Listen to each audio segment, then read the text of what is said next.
Okay, we're back with another episode of Daily Discovery Calls for Financial Advisors. This is a very special episode because it's an interview with Brian Thorp, the founder and CEO of Wealthtender, which is a compliant online review platform for RIAs, financial advisors, and other wealth management firms. We'll get into more details on that in just a minute. But Brian, I want to dive right in. What's the number one thing that financial advisors should know about how reviews and testimonials can impact their marketing today? Today, I would say the number one thing they should know is that over 90% of advisors and wealth management firms are not using testimonials or reviews. So if an advisor truly wants to not only level the playing field with maybe big brand household name wealth management firms or tilt the odds in their favor of winning over prospects, testimonials and reviews can be a really powerful way to do just that. Thinking of the book The Slight Edge, and it's like an instant slight edge over 90% of the other advisors out there. Welcome to Daily Discovery Calls for Financial Advisors, the first and only show dedicated exclusively to helping entrepreneurial, growth-driven financial advisors book more discovery calls with qualified prospects every day of the week. I'm your host, Roy Furr, the Advisor CMO. Let's get into it. Right.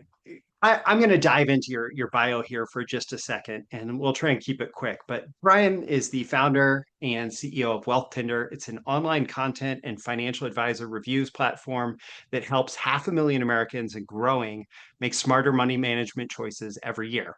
Wealthtender is the leading finance advisor directory and online reviews website in the United States, designed with a compliance-first approach to bolster trust among consumers, advisors, compliance professionals, and regulators.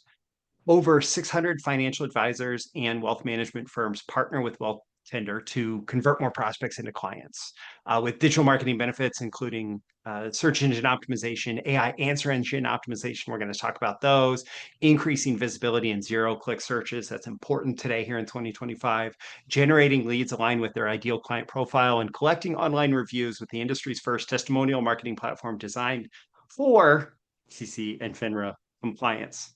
And when he's not recording a podcast interview, you'll likely find him on a patio near downtown Austin, enjoying the Texas sunshine as he was on our last call. So, Brian, welcome. Great to have you. Thank you.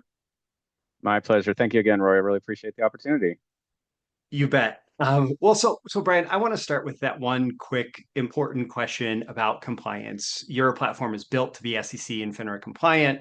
It's important. It used to be illegal to use testimonials at all if you were a SEC registered investment advisor. So for anyone who hasn't followed this change, that's been a few years in the making now, can you give a quick rundown of what changed and what's possible now? Sure. So prior to 2019, the SEC, to your point, had prohibited financial advisors from being able to use testimonials in their marketing activities for really 6 decades. So you'd have to go back to the JFK administration when this was first put into place. And at the time, the concern was really around promissory testimonials related to unscrupulous bad actors promoting or touting investment performance. And of course, we know the world has completely changed where today, when we think about an online review about a financial advisor, we actually have a great study that shows fewer than 10% of those reviews actually touch on or talk about investment performance whatsoever. So to the SEC's credit, in 2019, they realized the world has changed. And of course, like anything with the SEC, perhaps a little bit late and long overdue. But to their credit, they said, look, across any number of different professions and industries, whether it's trust-based professions like financial advisors, so doctors, lawyers, or even people when we're going out to hire a plumber to come into our house, we want to know, can we trust this individual? And online reviews play an integral role in helping consumers establish that trust and credibility of the businesses and professionals that every day we're thinking about hiring. And so to the SEC's credit, in 2019, they put forth a draft rule that has now become known as the SEC marketing rule. And it took a couple of years and there was a transition period, but today that SEC marketing rule is in effect.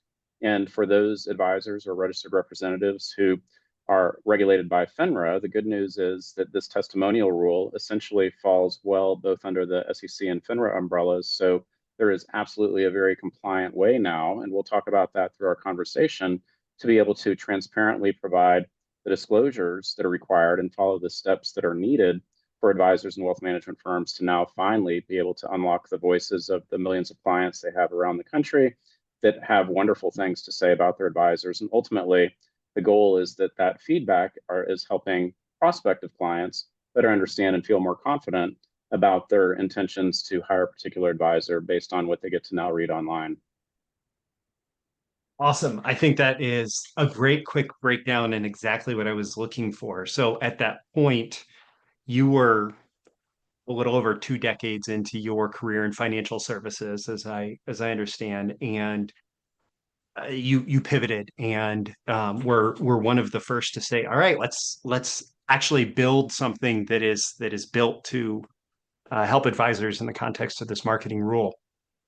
So the podcast is called Daily Discovery Calls for Financial Advisors. I want every episode to help listeners, advisors achieve that goal. So I'm going to pivot and ask you directly, how do we'll get into all the details, but how do online testimonials help financial advisors drive more discovery calls and appointments with their ideal clients?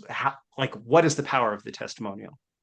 Sure. So let's first start with kind of a historical look back, and then some of the things I think we're going to see and already seeing as we look to the future. And to the future, Okay. as well as today, we see artificial intelligence, AI tools, ChatGPT, more consumers utilizing those tools. So we'll come back to that in just a minute. But looking backwards, there were a few things. One, online review platforms have certainly been around since the dawn of the internet. And again, as consumers, we've learned how to utilize those to better understand and assess the businesses that we're choosing to hire. And then before the AI tools came around, there were the traditional search engines. And so the term SEO, search engine optimization, was important as well. And for businesses with positive reviews, that was providing you the ability to be more likely to surface in search results or to optimize for search. So there's really kind of a twofold approach, whether we're looking backwards or forwards, is the power of those online reviews to not only provide greater bit of credibility and trust signals for the consumers that are thinking about hiring an advisor, but also the technical considerations in terms of how powerful those reviews and testimonials are to help the different bots and algorithms better understand if a business is trustworthy and should be surfaced in search results. So historically, it was SEO as well as consumer credibility. Going forward, it continues to be consumer credibility and increasingly answer engine optimization, as you mentioned earlier. And these signals that are coming from online reviews contextually are now providing those AI tools with not just star ratings, so quantitative metrics to understand whether or not most consumers like a business, but more importantly, now they're looking contextually into those reviews to understand what is it that people are saying about a business. And for financial advisors, this is where it could get really interesting, because if people are talking about the experience of working with you as their advisor, and you specialize in working with people who are going through divorce or have lost a spouse, they're very likely in their review to be talking about the services that you provided with exactly the type of services that represent the ideal client you're looking to attract. And so as you have more reviews that are talking about, wow, this financial advisor has really helped me transition through a difficult stage of my life. I lost my husband, and we were able to adapt our finances, or my finances now, for a future as a widow. And as you get a combination of reviews that start to incorporate, whether it's about the services you provide there, it could be that you work with oil and gas executives and they're Chevron or Exxon employees, and they're talking about how you've helped them transition into retirement from Exxon or Chevron. And now think about that executive at Exxon or Chevron that's going to ChatGPT themselves and saying, I'm an executive at Exxon in Dallas. I'm 52 years old. I'm planning to retire in the next 5 years. And the results that they're going to then see, if you're doing everything properly, and we can talk about the broader scope as to how to do that to optimize your presence in answer engines, is going to be that much more likely to surface you as the advisor for Exxon employees, Chevron employees, for people who are going through divorce or are widowed. Yeah. So as we are using more and more AI tools, are like way back in the day, Google search used to be simple. We would type a couple words maybe, and that would be our keyword phrase using the search language. Today, we're asking more complete questions. And so the reviews are going to give they're going to give, whether it's an AI tool or search tool, which uses, arguably there's like a gradient there, or a transition between the AI that search is using and the AI answer engines. But it's giving the specific language that people might also then use as they're typing a question in. And that's absolutely fascinating. And I know that there's different avenues that we could go down in terms of learning from that. I want to flip this though to the client side, because as part of what you do, you have done some important research about how Americans find and hire financial advisors. And um, let's see, I want to talk more specifically about that research in just a second. But um, as as part of that, I'm trying to figure out where exactly this question goes. Um, so as part of that, we are using search. We are searching and using reviews more and more in all buying decision making. Like I've cited Google research a lot. That digs into the zero moment of truth. People are spending hours searching on a topic before they actually become responsive from the like business visibility side. And part of what they're doing is they're looking at online reviews. They're looking at other resources online, what other people have said online, as they're deciding whether or not they might even actually inquire with the business. So, as part of all of that, um, what role do you see reviews playing in specifically someone like making the decision to respond or choose one financial advisor over another? So Sure. respond to advertising that they saw online, or as they're weighing options, how do reviews impact that decision? Sure. So I'll dive in deep first with an analogy and actually a case study that we've published with a wealth management firm out of New York, a couple hundred million in assets. And, the founder of that company was a little reluctant, skeptical about getting started with online reviews, but he gave the green light for one of his advisors to do so. And after about 3 months, he got religion and had the aha moment like, wow, we need to be doing this across the firm. And to his credit, they reached out to all of their clients. They quickly collected dozens of reviews, and they were winning business as a result of those reviews within the next several weeks. And so, what he was seeing, and just as an example, in this New York advisory firm, they were competing with big wirehouse firms, and a lot of the wirehouse firms are not yet allowing their advisors to be able to utilize online reviews. We know wirehouse firms can be a little bit slow, and this gets back to that opportunity if you're an independent advisor to be able to level that playing field. And the example, one of many that he was able to share with me, was they had a prospect that was evaluating his firm, the smaller independent firm, relative to a financial advisor at one of the large wirehouse firms, one that is certainly a household name, and that prospect said, look, I've heard of this firm, and that financial Yeah. advisor is not afraid to remind me that I've heard of that firm, and they can offer all these different services. With that said, we had an introductory call with your independent firm, and I really like the personal feel. I like your story, but how can I choose to work with you over that household name? I really hadn't heard about you until I was introduced. And they said, well, we understand, but does that other firm and does that advisor have reviews that look like this? And they literally just shared those online reviews with their client or prospect, and he moved $1.5 million and became a new client the next day. And so the reason was, not only are they seeing those stars, which of course help, but more importantly, they Yeah. were able to read those online reviews and see what people were saying about the experience they had with that independent advisor and the advisors at their firm. And then as they were thinking about, okay, well, let me go read those online reviews for that wirehouse advisor, and there aren't any.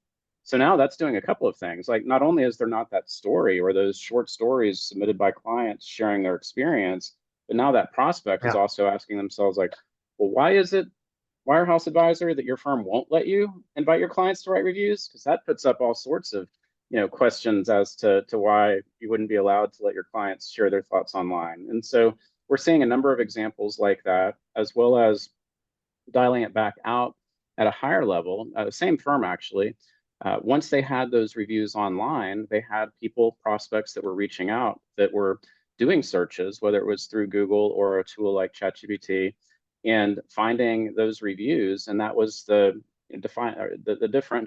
differential between their firm and other advisors. It was leading them to reach out because they were seeing those reviews. And yeah, part of it was just the binary, well, this firm has reviews, this one doesn't.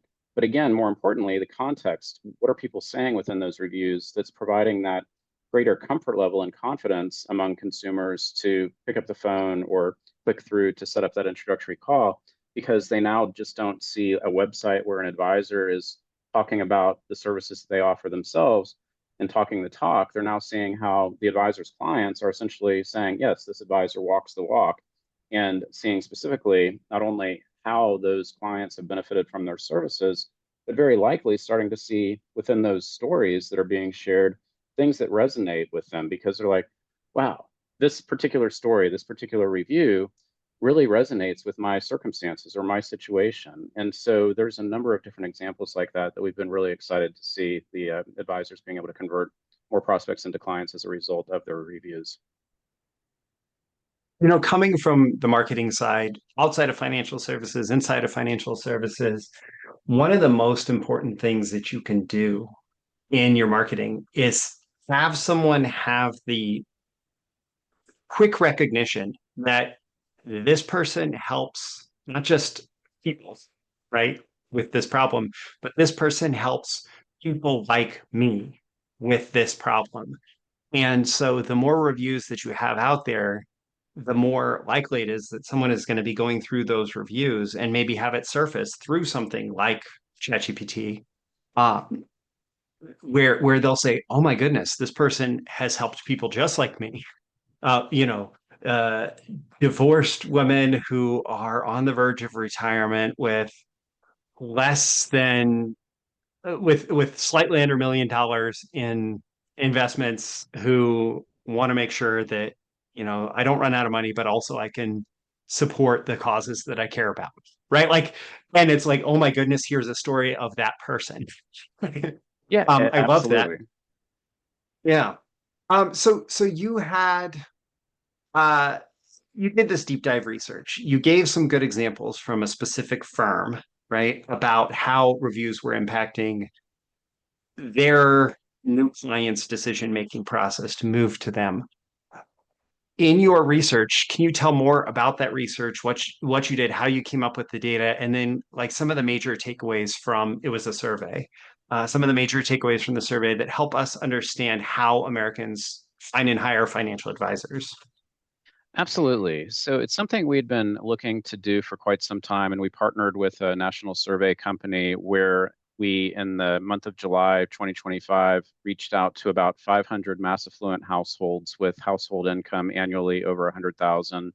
And what we learned, with just a focus on those that do plan to hire a financial advisor in the next 5 years, we learned a lot of great insights into not only how they're looking to find advisors, but the behaviors they're taking when they're going through that process. So one of the things that I think was interesting, we look at all the different ways that people start their search for an advisor.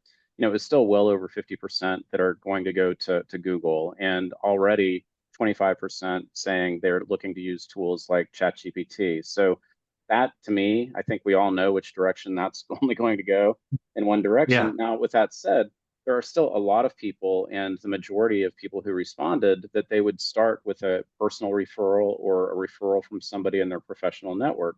But you can't think about that as being an offline activity. So, as a financial advisor, even if somebody is getting that referral offline, 83% of people said the very next thing they plan to do is go online.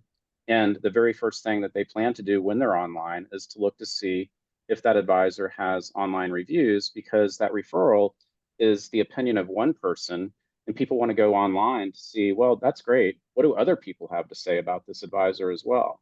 So it's trust but verify, and that's what online reviews are really doing. So that was a really powerful insight, especially because, again, if we know that 83% of prospects, Americans, are going to look for online reviews, and yet fewer than 10% of advisors and wealth management firms have reviews, then that means, as an advisor, if you are competing against two other advisors or they've received the names of multiple advisors and you're the only one that has reviews, guess who's going to get that first call? And now you've got such a more greater likelihood to be able to convert that prospect. So that's incredibly powerful. And then beyond that, other statistics were just indicating and again reaffirming that if somebody gets a referral or any thoughts that they have around hiring a particular advisor, they're not just looking to reach out to a single advisor. 97% of people said, they're going to go online, and 96% said they plan to interview at least two or more, with the majority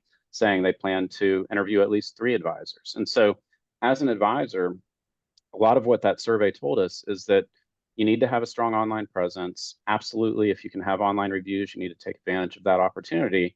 And ultimately, think about the ways that you can ensure that when you get that call, you've got that ability to have a really thoughtful conversation to not only talk about your experience, education, the services that you offer, but ultimately to be able to follow up and share how other people that have worked with you for years have felt about their experience working with you as well. Okay. So Brian, I want to be a little bit of a devil's advocate here. Sure.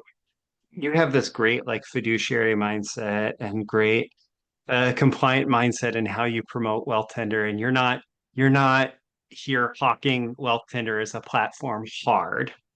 Um, you're talking about the value of online reviews, right? And so what about just using Google reviews or Yelp? Like, what advantage does an RIA or financial advisor have in choosing a tool like Wealthtender for their online reviews over just doing Google reviews? Yeah, so that does get back into the compliance realm. And Okay. we're still waiting to see how the SEC will enforce reviews. When the SEC marketing rule came out, we saw enforcement actions around a number of different topics that fell under the broader marketing rule. And then with the administration change to Trump coming into the office, the SEC really kind of, half of them are out looking for jobs, but also kind of pivoted, which I don't think is a bad thing, to maybe some higher priority, let's go after bad actors and not necessarily advisors that are collecting reviews on a platform like Google. With that said, there's still an open question as to whether or not reviews on Google are going to satisfy compliance requirements. There's never been an issue with unsolicited reviews that advisors and wealth management firms receive on a platform like Google or Yelp. The issue and the question that remains among many in the compliance community is whether or not the simple act of soliciting a review and encouraging a client to write a review on a platform like Google or Yelp that isn't designed to incorporate all of the disclosures that the SEC requires when you're promoting a testimonial, where that ultimately is going to fall and what penalties might look like, if any, might apply to that area. So taking a little bit of a deeper dive into that, just to kind of help provide a little bit more clarity. So on Wealthtender, with every single review that's published, you're always going to see three disclosures. And this is what's required in the SEC marketing rule. The three clear and prominent disclosures being that every review should indicate whether or not the person who wrote that review is a current client of your firm, if they were compensated by you to write that review in any form. So that could be cash comp or non-cash comp. And then if there are any material conflicts of interest. And so within that 400-page marketing rule, they're very explicit that those disclosures need to accompany every promoted testimonial. So the question then Okay. becomes, is Google or Yelp essentially an advertisement? Is it an online billboard? If it's considered to be a digital billboard, an online billboard, and just like any other billboard, that's an advertisement, and it requires those disclosures which those platforms are not designed to accommodate. So short story, open question on that front. We see a bit of a bell curve in terms of the spectrum of opinions within the compliance community in terms of their comfort level with a platform like Google. To be clear, we do see a lot of firms and very highly reputable compliance consultants that are at least comfortable with their advisory firm clients inviting their individual clients to write reviews on a platform like Google, but then they'll tell their advisory firm client, pretend your Google page doesn't exist, don't respond, don't do anything that could adopt or entangle yourself with that content to mitigate the risk of the SEC coming in and considering that to be a testimonial or promoted advertisement of your firm. So definitely a gray area. But for those firms that are comfortable collecting reviews on Google. Again, they can't tell people go look at my Google reviews for the reasons I just mentioned, but we created Yeah. a tool so they can import the reviews from Google to Wealthtender. And now those reviews will go through the same workflow where they can add those disclosures required by the SEC. And now they can tell the clients that they work with, hey, if you do want to read my testimonials, you can go to Wealthtender and look at our profile page. We also provide tools so that those testimonials can be compliantly promoted on an advisor's website, as well as tools to ensure that firms can compliantly promote the reviews on social media as well. The other thing I would mention is that Google reviews are applicable to the firm. So if somebody goes out and they Googles the name of the wealth management firm or a particular business, they might come across that Google business profile and see those reviews. Whereas on Wealthtender, we can create both a firm profile as well as profiles for each individual advisor. And so what's important when you think about that consumer, when they get your name through a referral or they're going out and doing a Google search or a ChatGPT search, are they Googling the name of your firm or are they Googling your name to better understand who you are and what you're all about? Now with Wealthtender, they're going to see those gold stars showing up in Google search if they Google your name as an individual advisor. Whereas the only way they're going to see those Google reviews is if they happen to be Googling the name of your firm. So there's some nuances there. And then the last thing that I would mention is, Google has Gemini from an AI perspective. ChatGPT is really more in bed with Microsoft, aka Bing, and they don't Mhm. really necessarily play nice. So what we've seen with a number of advisors who do have Google reviews is that those reviews are not showing up if somebody's doing a search on ChatGPT. Now, with that said, we've been able to do a couple of interesting case studies where that very same advisor can import the reviews from Google to Wealthtender, and then within minutes, if you go and conduct that query again in ChatGPT, now all of a sudden, instead of ChatGPT saying, "Oh, I didn't find any reviews whatsoever for this advisor," they're like, "Oh, I see all these great testimonials published on Wealthtender." So, that in itself has been pretty interesting as well. That's absolutely fascinating. Now, I know beyond the reviews, you specifically mentioned like a firm profile page, maybe an advisor profile page as well. I know those can include things like Q&A resources.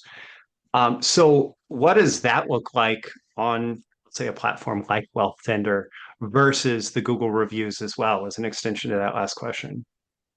Sure. So yeah, go on. Yeah. So the reviews, because it's a newer feature for our industry, we spend a lot of time talking about that. A, because it's new, B, Yes. because of the compliance considerations. Separate from that, thinking about SEO and answer engine optimization, you want to make sure as an advisor that you have a strong presence on site, but also a strong presence off site. And what I mean by those terms, on site are, essentially your website. So as a financial advisor, as a wealth management firm, are you doing all the right things to ensure that your website's going to show up prominently in search, as well as being a great experience when a consumer does get to that site to ultimately learn more about you, hopefully read reviews, and then ultimately set up that call. And then offsite, this could be anything from your LinkedIn profile, different social media platforms, if you're featured on Wealthtender, or if you have a CFP credential and you're featured on the CFP directory. Those are all the things that you also want to be making sure that you're optimizing to ensure that you've got a strong presence. And so to your point on Wealthtender, yes, there are reviews, but we're also including things like FAQs, which we've designed on the back end to include what's called schema that is helping those bots, the ChatGPT type tools that are coming out to learn more about a particular advisor to determine which advisors will surface in search results. We've just organized that on the back end. So on the front end, you'll see like FAQs about an advisor, but on the back end, it's coded in a manner that those AI tools understand, yes, these are reviews, yes, these are FAQs, and I can use this combination of information and insights to better understand more about this advisor, who they are, and then triangulate that with other sources, including information from the advisor's website, including from their LinkedIn.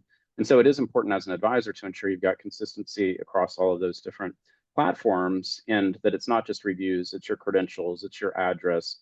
It's some very basic things, name, address, your links to ensure that those are all triangulating, because ultimately, the ChatGPT as well as traditional Google in determining where you're going to rank in search, the more credible signals that you have that are linking together to say, yes, this is a trustworthy individual. This isn't just a fly-by-night person or advisor that has a website and no other presence online. They also have this designation. I can see that they've got their CRD number and find them out in the regulatory directories, as well as on directories like Wealthtender, potentially Google, et cetera. Okay. So um, maybe this is less of a measurable question to answer, but you've done a lot of work to make sure that the schema of the information posted on Wealthtender. Like, for example, if I'm setting up a profile page for my firm and I go in and I give some information about the firm and I give all of our firm details and I do some frequently asked questions and I start to collect reviews, the schema of that information is presented to the robots, the trawlers, in a way that they're able to recognize what that different information represents and use that as they're displaying information to users going forward. Um, my follow-on question to that is Wealthtender has this whole separate side of the business that is essentially a publishing side of the business. You are publishing content for people discover to discover financial advisors to help them make the decision on a consistent basis. And I can argue, but I'm going to ask you, how does your content both add more credibility for search engine optimization, AI answer engine optimization, and also drive more traffic for advisors who have listings on the platform? Yeah, really great question. So when we launched in 2019, it was actually even before the marketing rule and online reviews. And what we did, of course, anticipate that that was forthcoming. That was a big catalyst for what we were doing. But we were able to take a step back and say, okay, what's worked well in other trust-based professions like doctors and lawyers, where similar platforms like what Wealthcenter has become today have existed for probably 10 or 15 years now. And so trust-based professionals like doctors and lawyers. There were sites for doctors like HealthGrades or ZocDoc, or in the case of attorneys, sites like avo.com or lawyers.com. And to your point, what those platforms did and that what we've emulated includes a lot of high quality content. In the case of HealthGrades or ZocDoc, these are people that are going to Google searching for, I need help with these like medical symptoms, or if people are going out and need help with a legal matter.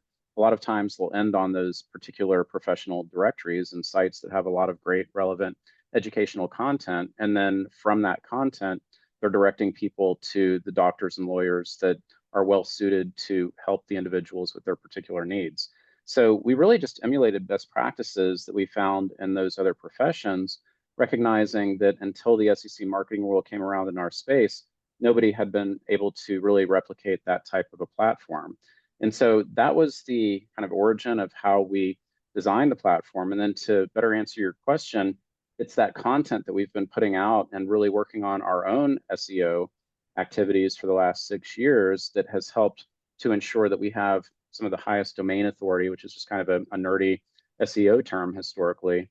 That means if an advisor joins Wealthtender, their directory listing is going to benefit from that domain authority that we've established, because we're seen by the search engines and the various tools as a highly reputable platform with the strength of that domain authority that ultimately means that advisors are going to be that much more likely to surface in search results. And so historically with like a platform like Google, what we would see is if an advisor joined Wealthtender, their directory listing could show up on the first page of Google, potentially at the very top, but quite often it would be, right behind their website if they're doing a good job with their website, and maybe right there with their LinkedIn, so somewhere in a top 3 position.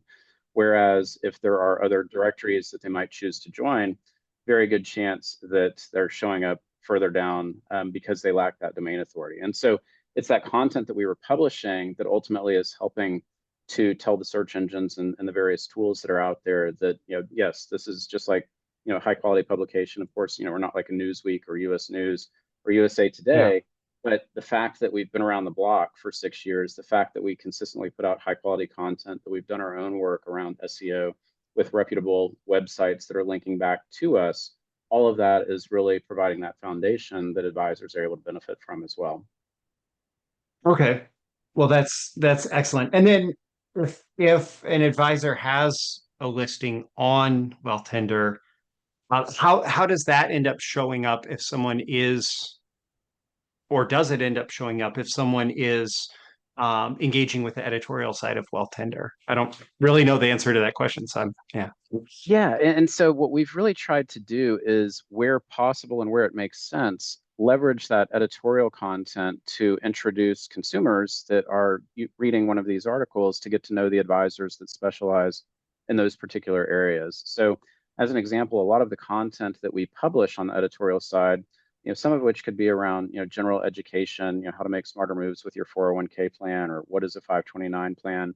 But a lot of the content is very specifically, are you looking for a financial advisor for small business owners? Or I'm a technology professional and I'm looking for an advisor that understands RSUs. Or it could be, we have a family that has a special needs child and we're looking for financial planning, help, and education.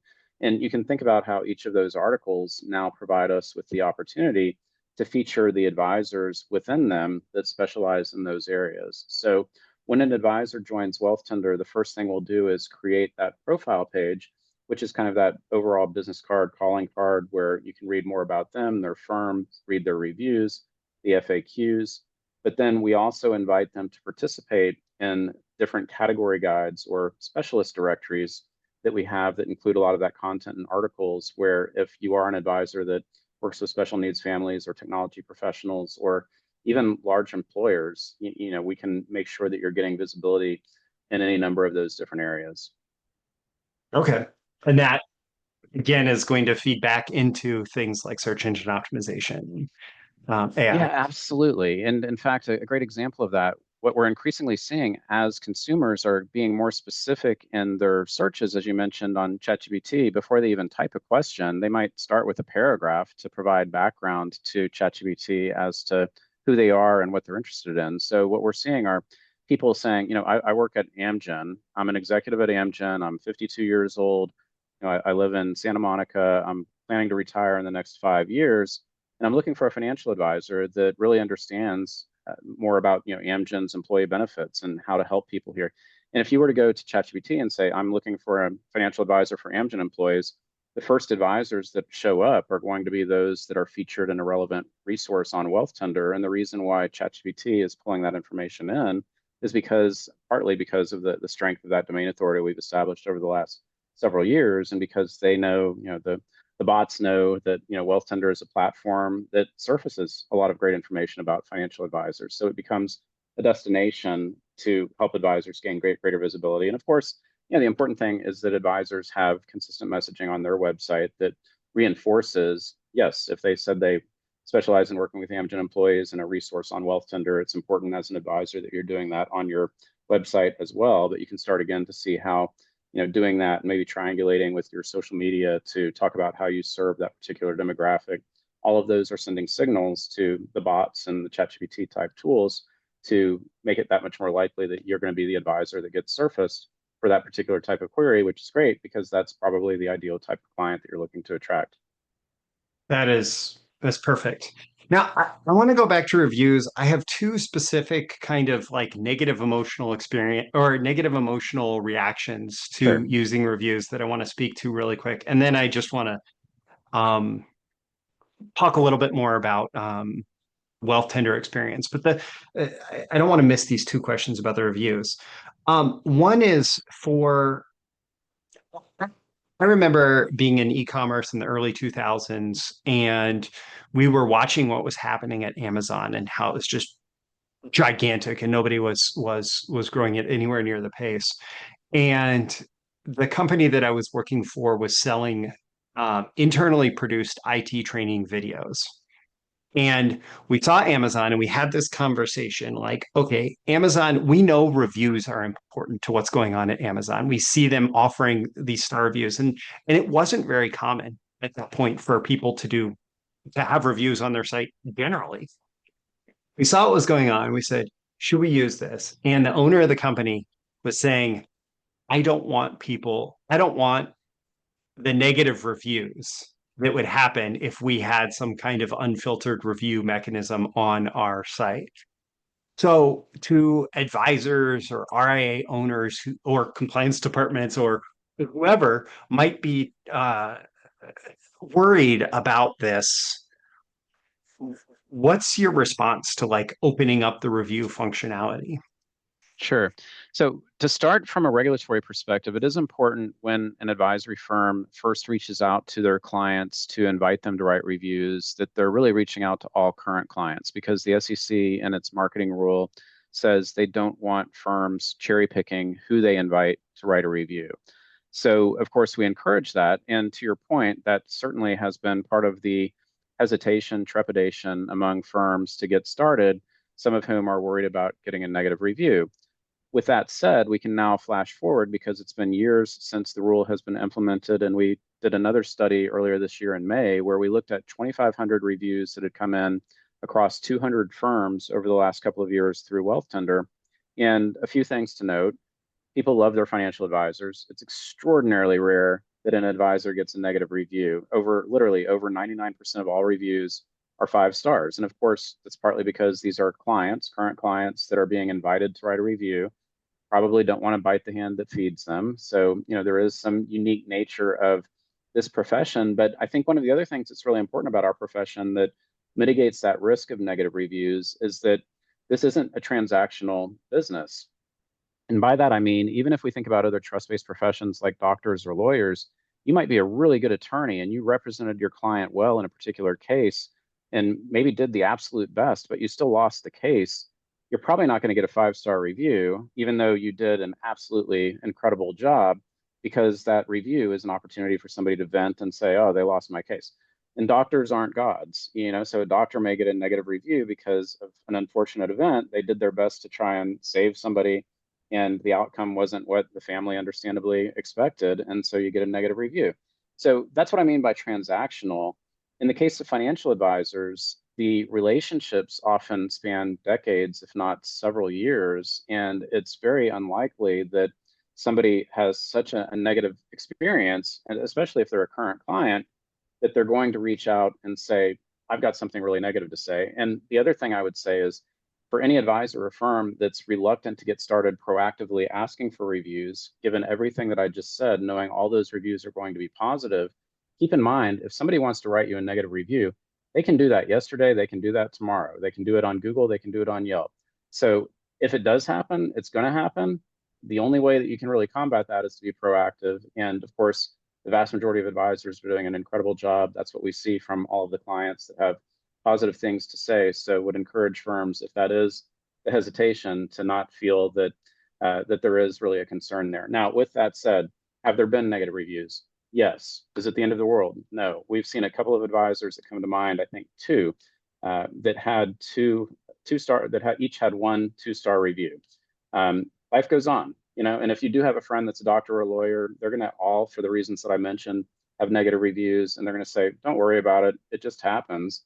And we know as consumers that when we look to hire a professional, if they do have a negative review, that's part of life, right? I mean, you look at them, but then ultimately it's Yeah. like, oh, they got a 4.7. But yeah, there's this one person that wrote a negative review. Well, I can see, they had a frustration. And, maybe it's something that's valid that you want to bring up before you hire that doctor, lawyer, or financial advisor. But ultimately, it's definitely a concern that I would say advisors and wealth management firms should kind of bury in the back of their head and not feel as a concern as they get started. Not let them let it stop them at least. Okay. So from outside of the SEC compliant financial services world, I've loved testimonials for a long time. Um, I know, especially, well, it's been enforced more and more over the last few years, and especially when you deal with SEC compliance, that your any testimonials that you use in the context of marketing are supposed to be representative of the client experience, and there shouldn't be any cherry picking, and they should be an accurate representation. So it's one thing to send someone to a Wealthtender page and say, here's all the reviews that people have left on Wealthtender for us. It's another thing entirely to take that review off of Wealthtender. And you used billboards before. I'm not telling people to go advertise on billboards, but if you wanted to put that review on a billboard, or if you wanted to put that review specifically on your webpage, or specifically in a print brochure, or specifically somewhere that it's not in the context of all the reviews, Um, what should advisors and their compliance departments know about that? Yeah, really great question. And the short answer and the good news is that yes, there's a path to do that. And that's something that, again, we want to make sure we're helping advisors and firms take advantage of in a compliant manner. So, what we talked about to this point is as a firm, as an advisor getting started with reviews, you do need to invite all of your current clients to write reviews. You get those reviews coming in. You need to have a central repository, whether you choose to use Wealthtender or not. You could certainly do it entirely on your website, but you need to have one page somewhere that includes every single testimonial that you've received.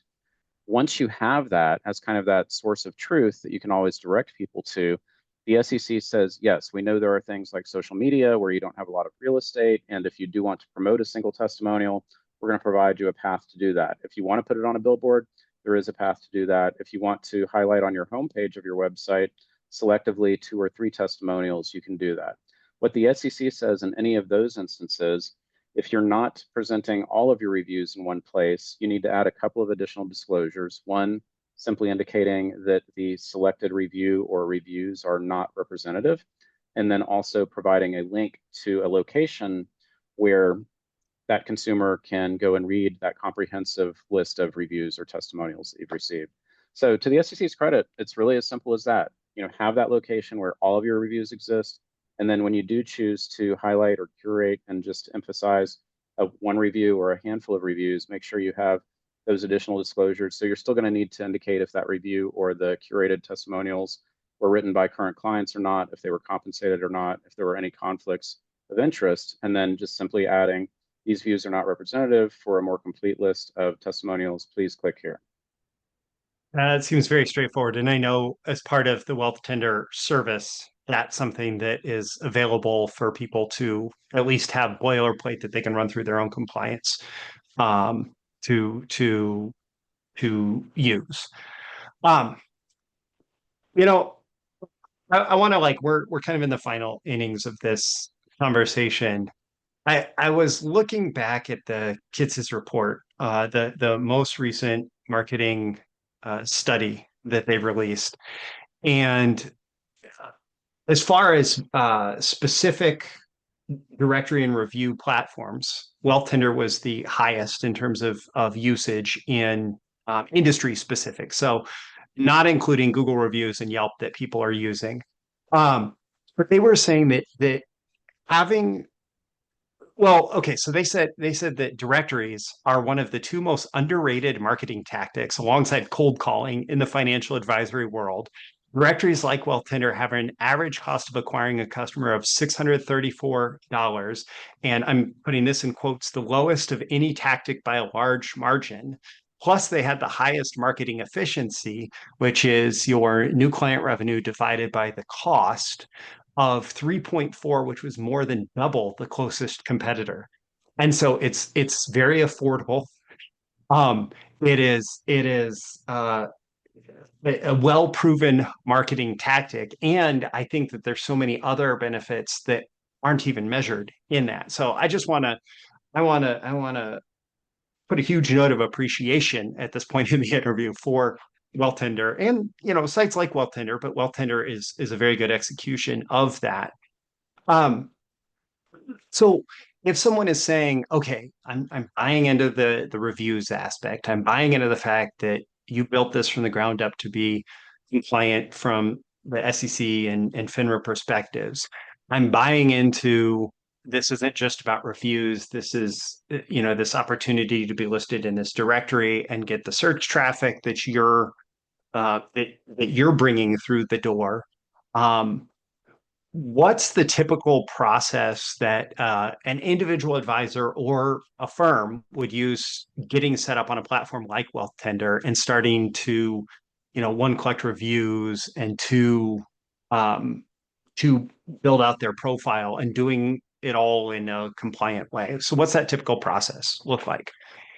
Yeah, so we make it very easy. We know financial advisors are busy and ideally spending more time with their clients. So the process of signing up takes just 2 minutes. It's just a matter of selecting the plan and really appreciate all the kind words that you shared as well. And for less than $100 a month, it's a very affordable solution to help with overall digital marketing. So the advisor signs up we'll actually create their profile or profiles for them. So if it's an individual advisor, we'll create that profile. We see a number of firms that sign up multiple advisors. We'll create the individual profiles, the firm profile. Just takes us about a day. And then from there, we provide access for the advisor or their administrator at the firm to be able to sign in. They can further personalize and edit the profiles as they wish. And then we get a lot of great feedback from advisors on the onboarding experience. We provide them with a link where they can go in and choose the different benefits that they want to implement, whether it's opportunities to get quoted in media outlets, which we haven't really touched on, but that's a valuable service that a lot of advisors really appreciate.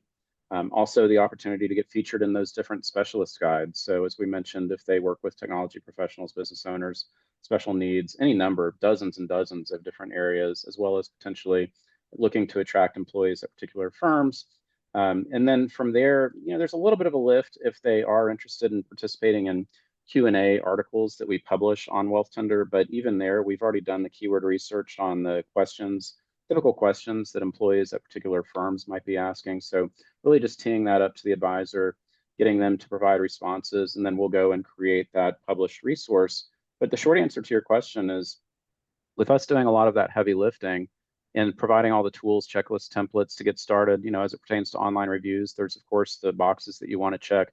We're providing all those tools to walk advisors and wealth management firms through exactly what those boxes are to make it very straightforward and easy. And so even the process of reaching out to your clients to invite them to write a review, we have templates that have proven to be very, very effective. And so you can copy and paste, put that into your CRM and shoot it out. So the short answer to the question is, even within maybe the first month of joining, if an advisor or wealth management firm has 2 hours to basically put into the different things, they would be able to take advantage of all of the benefits within those 2 hours. And if they don't have 2 hours, they can get started without really having to do anything, start to have those benefits of being featured on Wealthtender, start to really improve that visibility from an SEO and AI optimization perspective, and then hop into any of the additional benefits when they're ready to do that as well.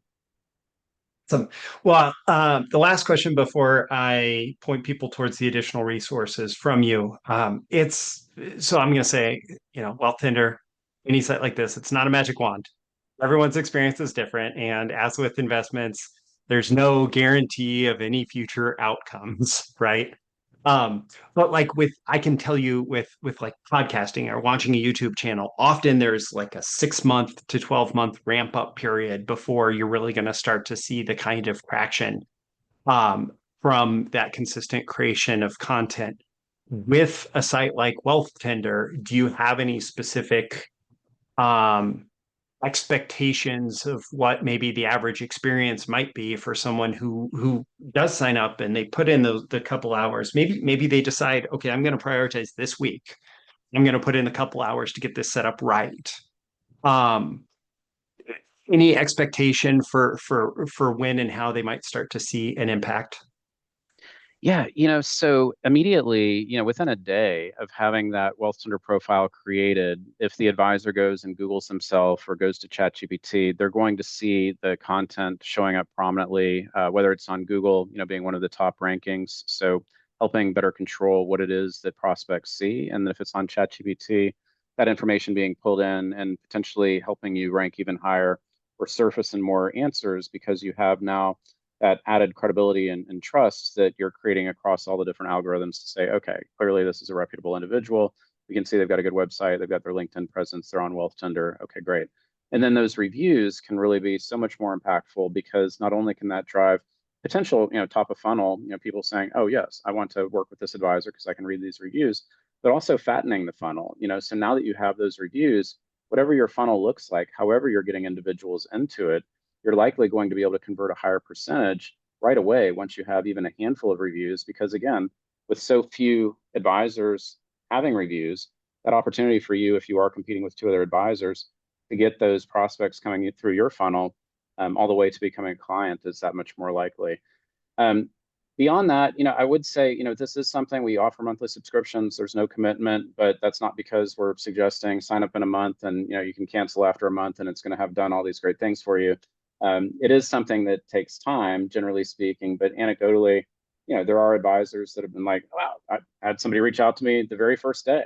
While we're on this podcast, as we're recording this today, we worked with an advisor just this week that is interested in attracting clients who are Los Angeles Police Department police officers and firefighters. And we published that yesterday, and he literally just responded saying, these articles are already making waves. It's incredible, exclamation point. So, again, Awesome. it can really vary, but I think most importantly, it's one of those things, do it today, get it out there, because the sooner you do it, the more likely the results are going to start to pay dividends. But you shouldn't expect that those results are necessarily going to pay dividends right away. This is something that generally takes some time, but we do love hearing from the advisors when they see more immediate results. Yeah. Yeah. You're planting a tree and you'll be able to harvest the fruit for a long time going forward. It may not be tomorrow, but you plant the tree and you nurture the tree, and through continuing to drive people towards that, using it as a sales tool, using all of the resources available.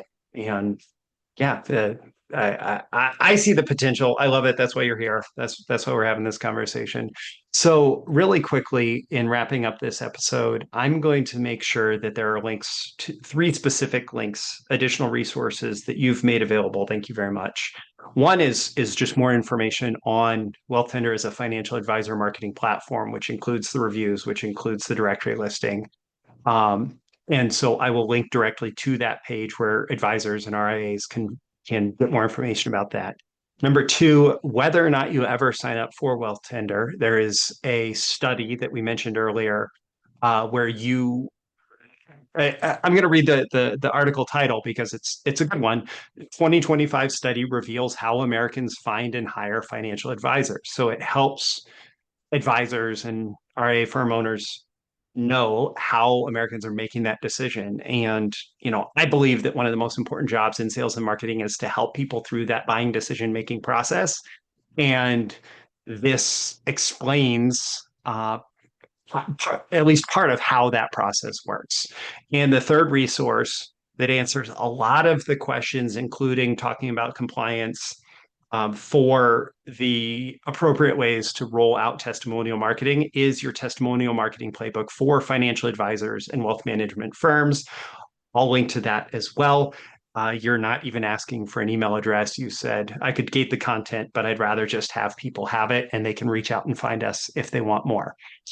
So with that, I'm Roy Furr, the Advisor CMO. This is the Daily Discovery Calls for Financial Advisors podcast. I hope that you have understood why I had Brian on this podcast and why I believe that this could be a powerful tool in helping you drive those discovery calls, drive the appointment requests.